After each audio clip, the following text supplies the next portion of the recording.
C'est un prestataire externe qui nous livre les repas, donc on reçoit les repas tout faits, on a juste la remise en température à faire. Les repas sont composés par des nutritionnistes et s'adaptent au développement des compétences des enfants, donc on a différentes textures, du plus lisse aux morceaux, vraiment comme les repas classiques que mangent les adultes. Il n'y a pas d'ordre particulier pour servir un repas à la crèche. L'idée, c'est que les enfants vont avoir des goûts particuliers. Il y en a qui vont être plus attirés par le sucré ou d'autres par le salé. Donc nous, on va leur proposer leur repas dans leur intégralité. Certains enfants vont commencer par le dessert et c'est tout à fait d'accord pour nous. On a observé que quand on donnait simplement le plat et ensuite le dessert dans une deuxième partie, les enfants pouvaient se priver de manger le plat parce qu'ils avaient vraiment très envie de manger le dessert.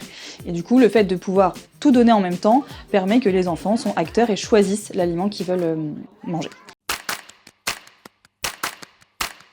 On accompagne l'enfant tout au long du repas par la verbalisation, donc on va verbaliser avec lui les différentes étapes du repas. Alors, est-ce que vous savez aujourd'hui ce que vous allez manger, les copains?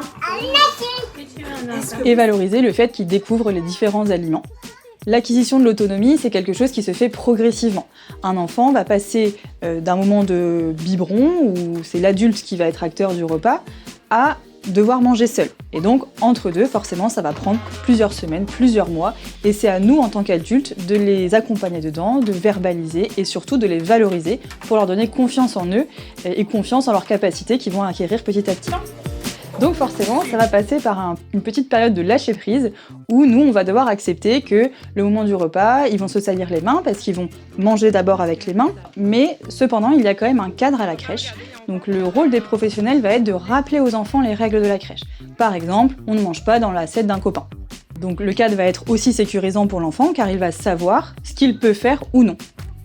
L'apprentissage de la cuillère, c'est quelque chose qui se fait progressivement puisque l'enfant va devoir apprendre déjà à utiliser un nouvel outil et aussi à coordonner son geste entre le fait de prendre la nourriture avec la cuillère, de le porter à la bouche, de prendre la quantité de nourriture suffisante et c'est quelque chose qui se fait avec le temps et avec la valorisation de l'adulte et le regard bienveillant des professionnels.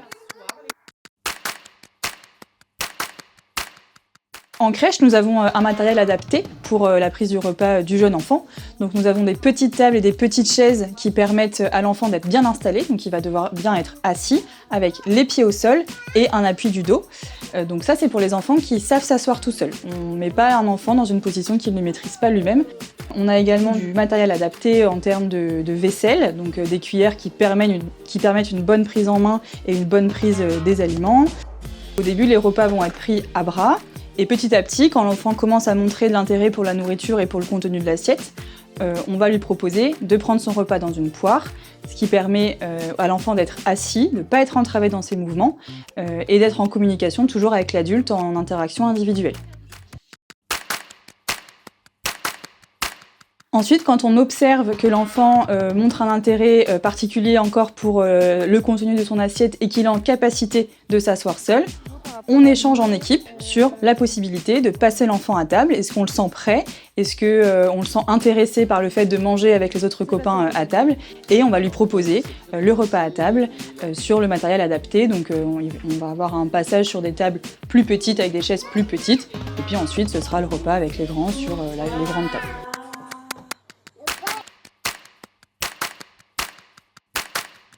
Le moment de la fin du repas va dépendre de l'enfant et de ses besoins en termes d'alimentation.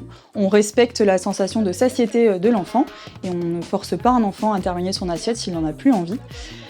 On les incite quand même à goûter l'ensemble des aliments, mais sans les forcer. Ils vont débarrasser leur assiette eux-mêmes, donc on va avoir 2 bacs, donc un bac pour les aliments qu'ils vont jeter et un bac pour la vaisselle. Et ils vont aller se débarbouiller devant le miroir, ce qui va leur permettre, toujours accompagnés par un adulte et par la verbalisation positive de l'adulte, d'enlever les résidus de nourriture et aussi de commencer à comprendre leur schéma corporel. Donc où se trouve le nez, la bouche, le menton et comment, avec l'action du gant, on va pouvoir se nettoyer le visage. Et ensuite, l'enfant sort de l'espace repas. Et là, nous, en tant que professionnels, on a préparé un espace qui est propice au jeu, parce que les enfants sont restés quand même un certain temps à table, et ils vont avoir un petit peu envie de se défouler avant un retour au calme et le moment de la sieste.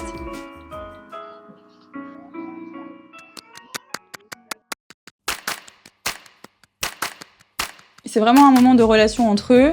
Il y a beaucoup de rire à table, il y a beaucoup d'échanges, de petits mots d'enfants. Il y a aussi beaucoup d'échanges avec les adultes, comme on communique beaucoup avec eux. C'est vraiment un moment où on est tous ensemble autour d'une table.